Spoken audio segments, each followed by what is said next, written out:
Namaskar. My topic for discussion is first and higher order differential equations. So this is the first discussion. So we are going to start with very basics. What is ordinary differential equations? How we can divide it different categories, and what does it mean by a solution of a differential equation? So when we are talking about a solution, what type of functions we are looking for as a candidate of solutions? So let's start with this brief. So first is, what is differential equations? So we already know familiar with the concept of equations. So what we have in an equations is where you have an unknown, that is we call variable, and this unknown variable have some relations with some other known quantities, and we equate with 0, like x plus 2 equal to 1. This is equations. Now if we replace this variable with an equations, with an derivatives, then we call it differential equations. Derivative means what? Derivative means derivative of one or more dependent variable with respect to independent variables. So when an equation involves derivative of one or more dependent variable with respect to one or more independent variables, we call it as an differential equations. Here this independent variable has a given of domain. That means we have that what is the inputs is our independent variable. So we have idea about it. But y is unknown. That means we are calling, suppose we are taking derivative dy dx. Here y is unknown. So this y is our dependent variable of x. Now if this y is a dependent variable on more than one independent variables like x1 and x2, then we will take partial derivatives. Now, so this is the definition or concept of differential equation, an equation involving derivatives of one or more dependent variables with respect to one or more independent variables. Okay, so these are the examples where we can see in the first examples dy dx plus xy equal to 0, where y is our dependent variable and x is our independent variable. So this y is our unknown, so we have to find this y equal to f of x. That's why it is an equation. When you are talking about equation, that means there is some unknowns. So like these examples 1 to 4 all are examples of differential equations. Example 1 and 2 are ordinary differential equations, since there are only ordinary derivatives. Now example 3 or 4 are called partial differential equations, because there are partial derivatives that are involved in these equations. Now look at the identities, like d of sin x dx equal to cos x. Now we don't call it as an equation, because here this function y equal to f of x is known. This sin x is a known function of x. It is not unknown. So we don't call it as an equation, we call it as an identity. Okay. So similarly for partial derivative of e to the power 2x plus y by partial del x equal to 2 e to the power 2x. So this is again an identity. Just left hand side is also known, right hand side is also known. So there is no unknown. So this is not an equation. So let's go to next. What is ordinary differential equations? So if in a differential equation only ordinary derivatives are there, that means when we take ordinary derivatives, if there is single independent variables, that means a function y is dependent on only one independent variable. That is important. So if there is only single independent variable, we call is as an ordinary differential equation. Obviously when single independent variables is there, so obviously you will take ordinary derivatives, and ordinary derivatives will be involved in your equation, so we'll call it an ordinary differential equation, and here are the examples. dy dx, also already we have seen this example. So the first example is dy dx plus xy equal to 0, and second example is this. So these two examples are ordinary differential equations. Next, partial differential equations. So the derivative, the definition is same, just instead of ordinary derivatives in your equation you have partial derivatives. So when a differential equation involves partial derivatives, now when the partial derivatives come into our pictures, if the function is dependent on more than one independent variables, so there should be more than one independent variables, then obviously if you want to take derivatives you have to use the concept of partial derivatives.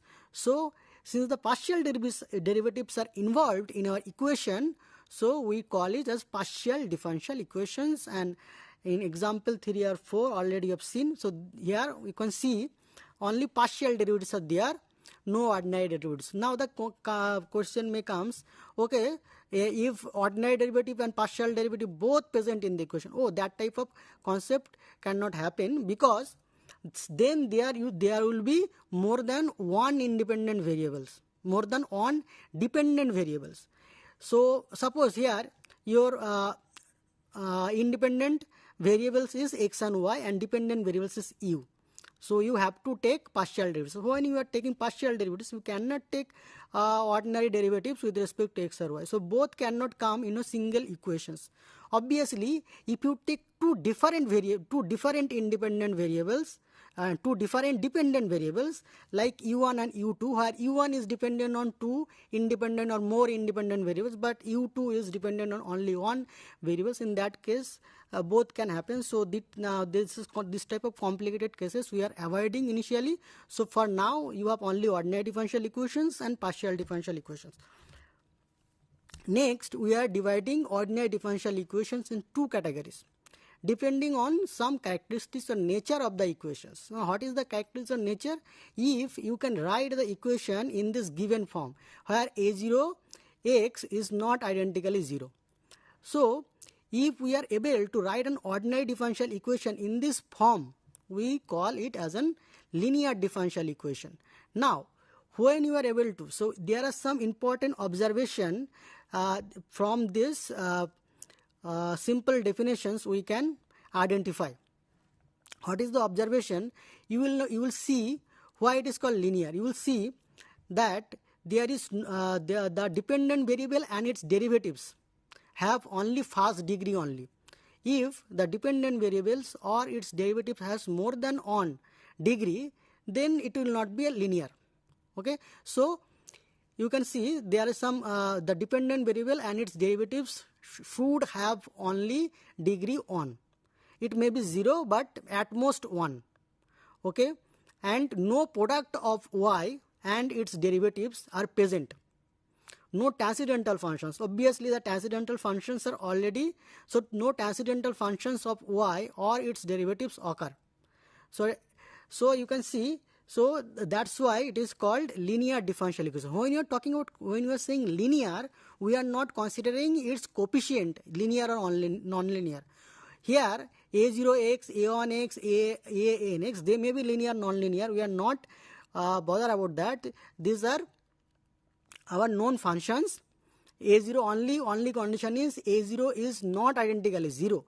But when we are talking about linear or non-linearness in context of derivatives, we are talking about the nature of derivatives involved in the equations. So are there any higher order derivatives? Matlab derivative with degree more than 1, or their product is present in this. So this non-linearness, is there any non-linearness in respect to the derivatives? So this type of equation we called linear differential equations. If an ordinary differential equation is not a linear differential equation, we call it obviously non-linear. So these are the examples of non-linear differential equation. In the first equation you can see there is y square is present. So obviously it cannot be linear differential equation. Also you can see that this is not in the form of our standard linear differential equation. In the second equation you can see the derivative of d2y dx is 2. मतलब second order derivative has degree 2. So obviously it cannot be linear. In the third equation you can see y and dy dx, the product of y and dy dx is present there. So again it is a nonlinear differential equation. So in the fourth equation also you will see dy dx and d2y dx2, this product is there. So that's why it is nonlinear. Next, here we have listed some applications of differential equations. So why we need differential equation? Differential equations are very basic fundamental tools of mathematics which has huge application in different branches of science and engineering. Some important problems are listed here. Problem of motion of a projectile or rocket or satellite or planet, determining the motions. So problem of determining the change or the charge or current in an electric circuit. Problem of the condition of conduction of heat in a rod or in a slab. So problem of determining variations of a wire or a membranes. So there are more some application study rate of decompositions of radioactive substance or rate of growth of populations, the study of reactions of chemicals. So there are many more applications, some of them are listed here. Now when we say solution of, now we are going towards the solution of a differential equations. So till now we have understood what is differential equation. Let's understand. Now we want to solve it. So we have to find out the unknown dependent variables. That is, for this example, y is our unknown dependent variables and x is our independent variables. Okay, so y is unknown. We have to find out y. So when we are trying to find out y, obviously we are trying to find out some specific functions. Some information is there.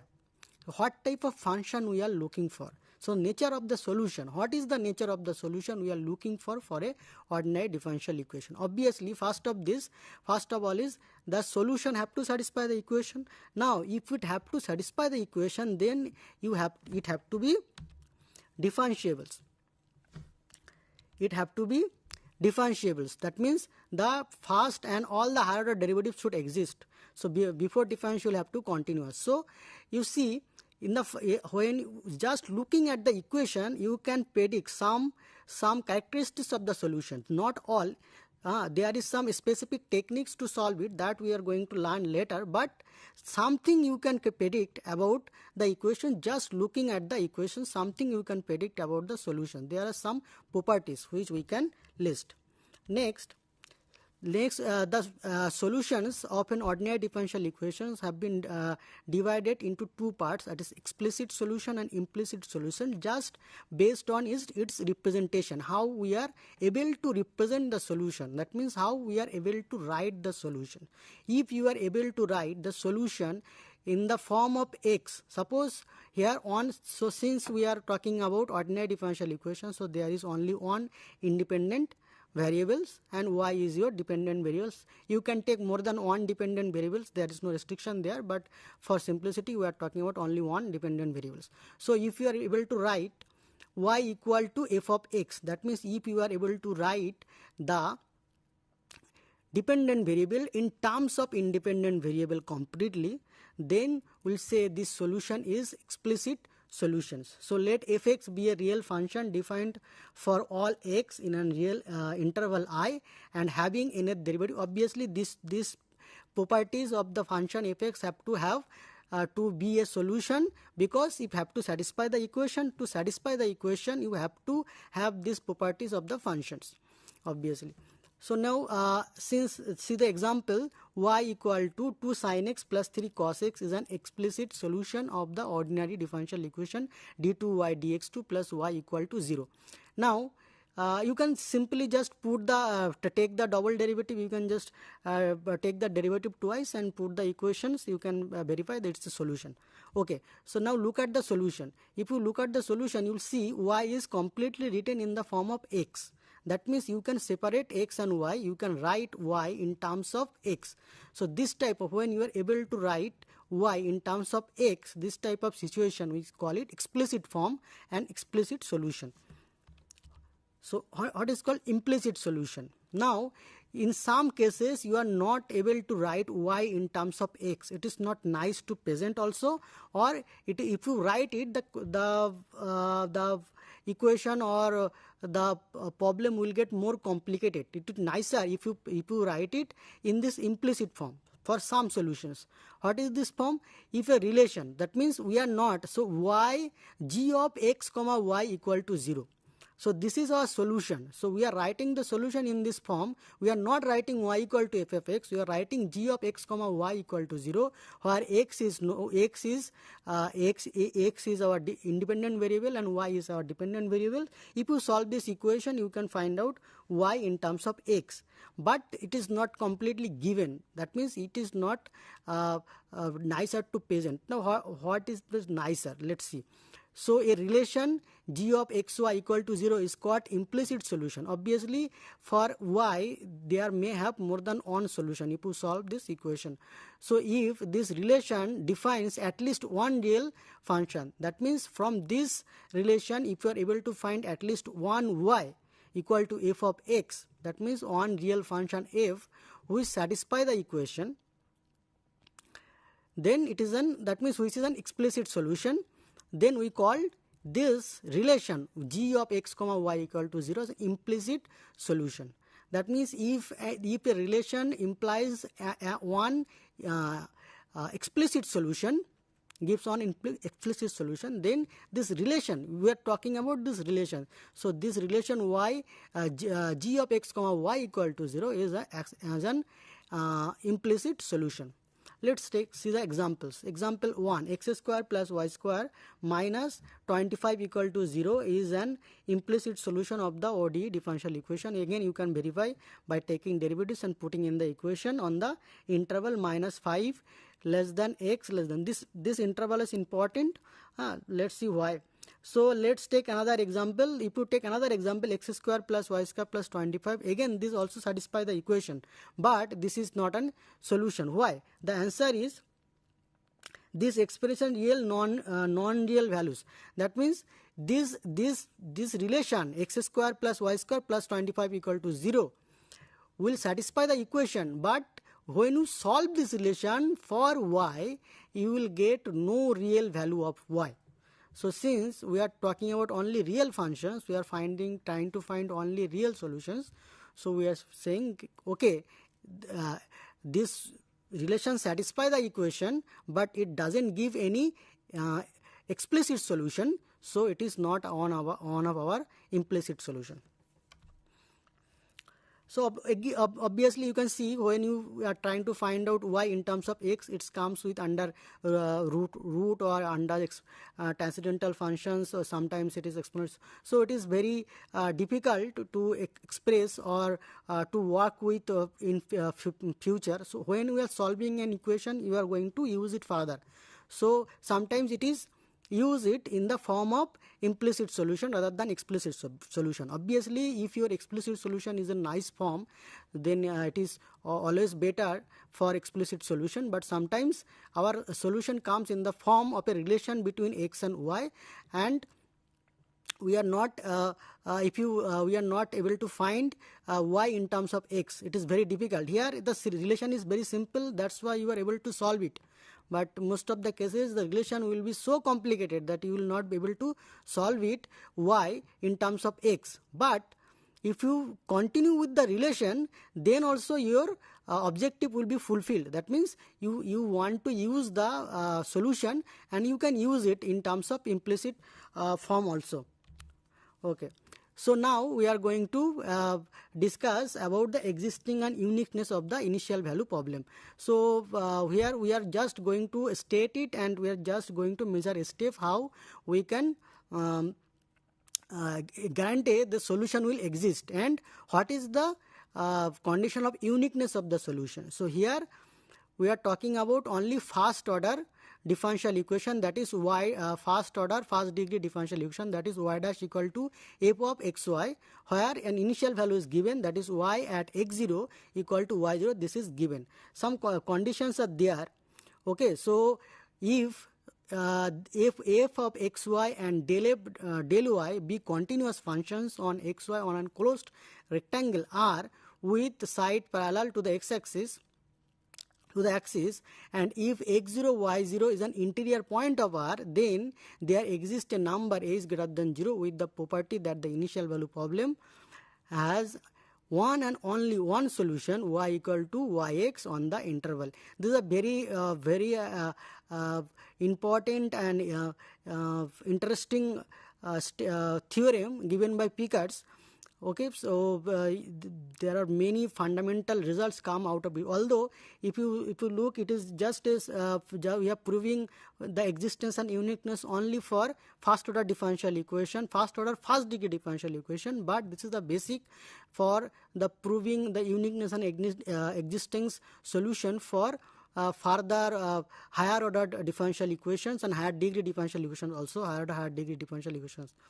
Even system of differential equation in future, if when we see the solution the condition for existence of the solution of system of differential equations, obviously for linear differential equations, then also you'll see this proof, the techniques and this statement will help you to prove this. So this is a very basic simple, although the proof is not that much simple, but this statement and the equation looks, that's the only we are taking for first order differential equation, first order first degree, but it will help you for further study. Okay, so this is our region R, and y equal to yx, this is our solution we are predicting. We don't know this solution, this is unknown, but this solution have to go through this point, because as our initial condition at the point x0 it have to take the value y0, and we have considered a is, as per our statement, we have considered a is as an interval of x0. So we have taken an interval, closed interval of x0 by x0 minus a is and x0 plus is, and this solution, if it exists, we are going to prove that it will exist. If it exists, it have to go through this point. This is the geometrical significance, or this is the picture of the domain. So this is R is the main domain of equations, and from R we have constructed R1 in a small domain around the initial points x0, y0, and the function have to go through the point. Here are the steps of the proof, but I am just going to mention the steps. So basically, if the equation 1 is our given equation 1 can be converted to equation 2. Obviously, since it's continuous, so the solution of this differential equation will be the solution of this integral equation also. Just take integration both sides, you can find this. Here y is unknown. Now using this, you can and using Pickers method of successive approximation, you can build a sequence of functions. This is a sequence of function that we have built. Now we are going to show that this sequence of function is convergent. This equation function will converge to a function y, and this y is continuous, and again it is a solution of the equation. So basically we are building a sequence of functions, and we are going to show the sequence function will converge to a another function, and that function is continuous, and that function is the solution of the integral equation 2. So by this we can prove that. So how we are going? So again, using this sequence of function, we are going to construct a series of function, which is where the sequence of function is the partial sums for this series of functions. So instead of show the convergence of sequence of function, we are going to prove this convergence of the sequence series of functions, and we are going to show these 3 steps, and we can simply show very easily. We are able to show how this sequence of function, a series of function, will converge by using Weierstrass M test, by showing the each term is less than equal to some constant series, So from there we can show the convergence. Okay, so this is the major steps for the proof, but how we are using every property that is given, that is boundedness, continuous, and partial derivative is bounded, again continuous. So that in detail proofs will going to go later, but that's all for today. Basic introduction of differential equation and uniqueness of for uniqueness and existence of the solution of first order differential equations. Namaskar, thank you.